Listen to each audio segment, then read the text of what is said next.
All right, we're going to have fun in the Wild East, but before we do that, we need to do a little bit of math. Looking here at Moscow, has this worked out for Russia so far? It's now 1845. This is where we left off in the last video. Look at them. 15% of GDP is coming out of here. Absolutely, this is paying off. We have focused it. It's generating it's a driver of growth here in Russia. Our population is growing, and so is our GDP. I mean, you take a look at that. It's not a steep climb, but it's a good one. Population, it's coming up. Yeah, it's okay. I mean, once again, where GDP is there.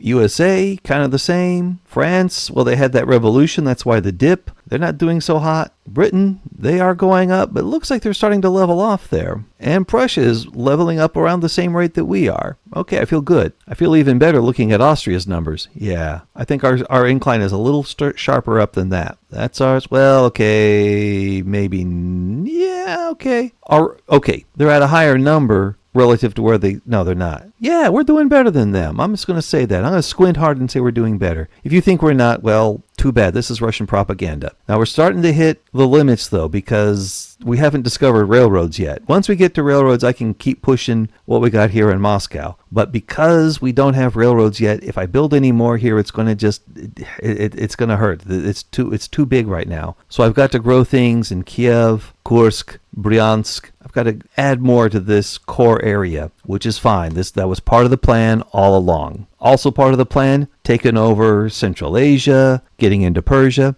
and I would very much like to have this part of the Ottoman Empire. I want to get the warm water port in Basra, as well as I know there's going to be oil in this area. Let's get that. And there's a nice population here. We can get a lot of troops out of them, sure. But Basra is what I want. Let's go forward to 1850 something and see where things are around then. All right, here we are in 1850 something. I've renamed all of my troops except for the ones I just got in a recent war. Speaking of recent wars, hello.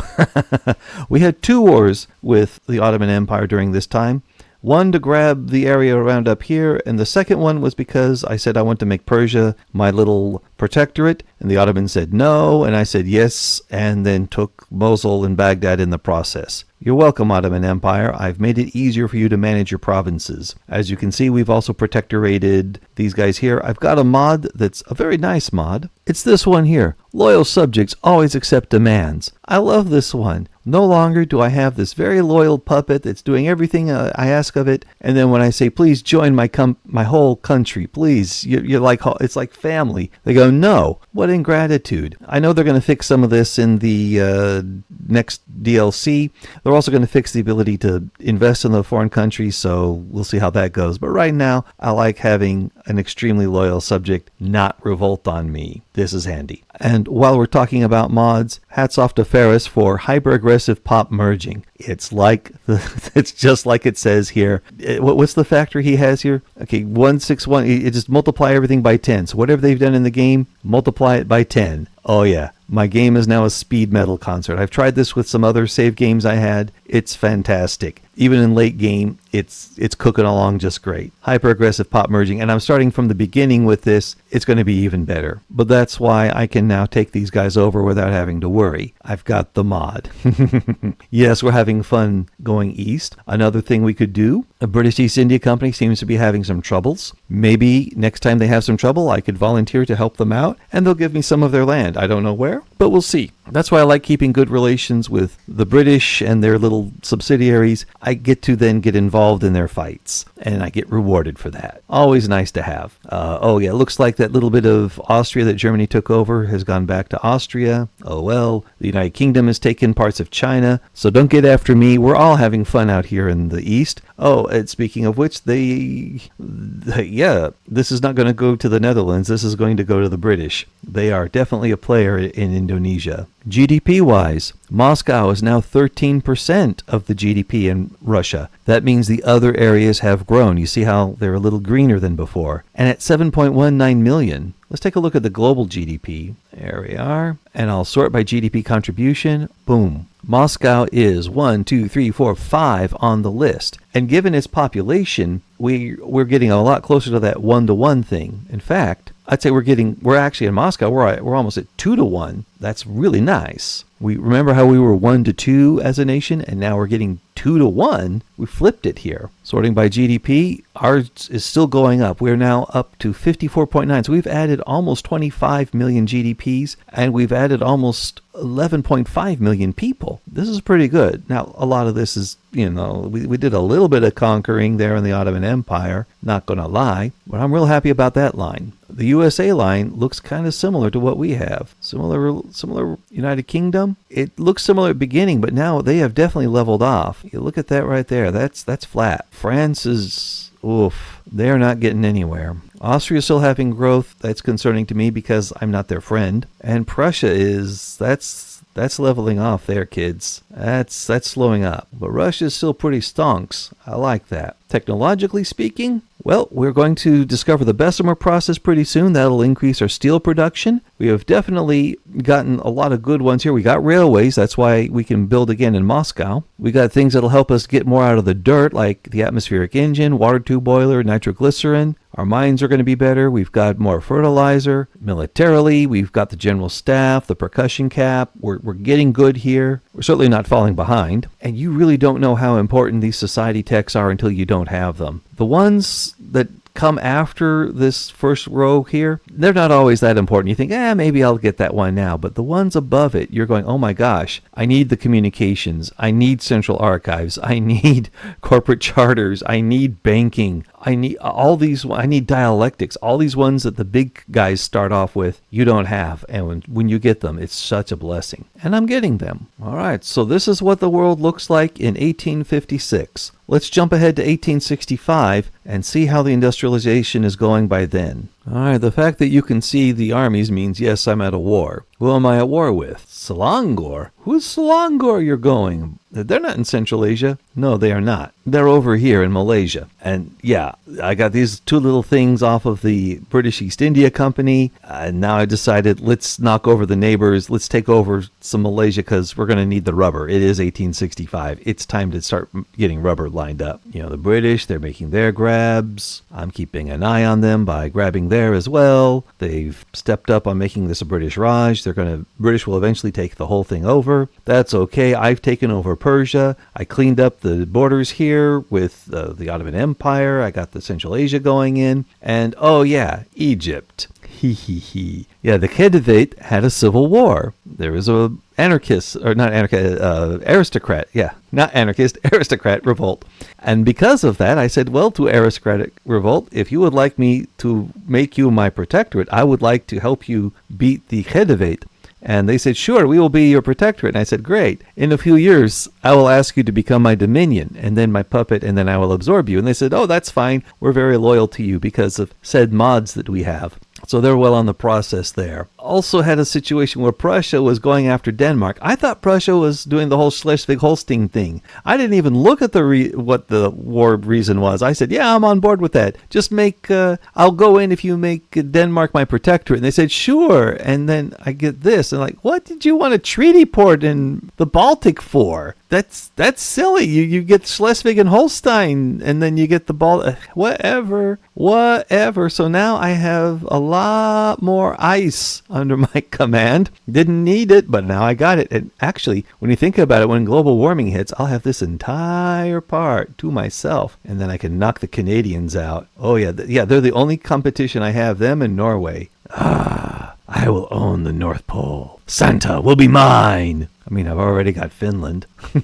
And yeah, now I got this Danish protectorate. And although Luxembourg looks that color, it's not mine. They're just independent of the Netherlands. Denmark also gives me the Caribbean and a little bit here in Niger. I'm not going to complain about that. And, oh yes, for the Sultanate of Oman. What good is owning all the warm water ports here if you don't control the full access? So I made Sultanate of Oman my protectorate. There, got the proof. They'll follow the path. But in that war, I took some land from them, Zanzibar. They always rebel against Oman. and they always become their own little place. And it's very annoying when you think, oh, I'm just about to incorporate Oman, and then rebellion, and you don't get Zanzibar. Not this time. I demanded Zanzibar. I made sure I had an interest in Zanj before I had war with Oman, because then I could claim Zanzibar. Now I've got it. They're not going to rebel against Oman. They got to go up against Russia. So this is great. I control the Kingdom of Egypt, and these guys are their followers, so I've got the Red Sea almost sewn up. I need to pick up a little bit more in here at Aden. I've got Oman.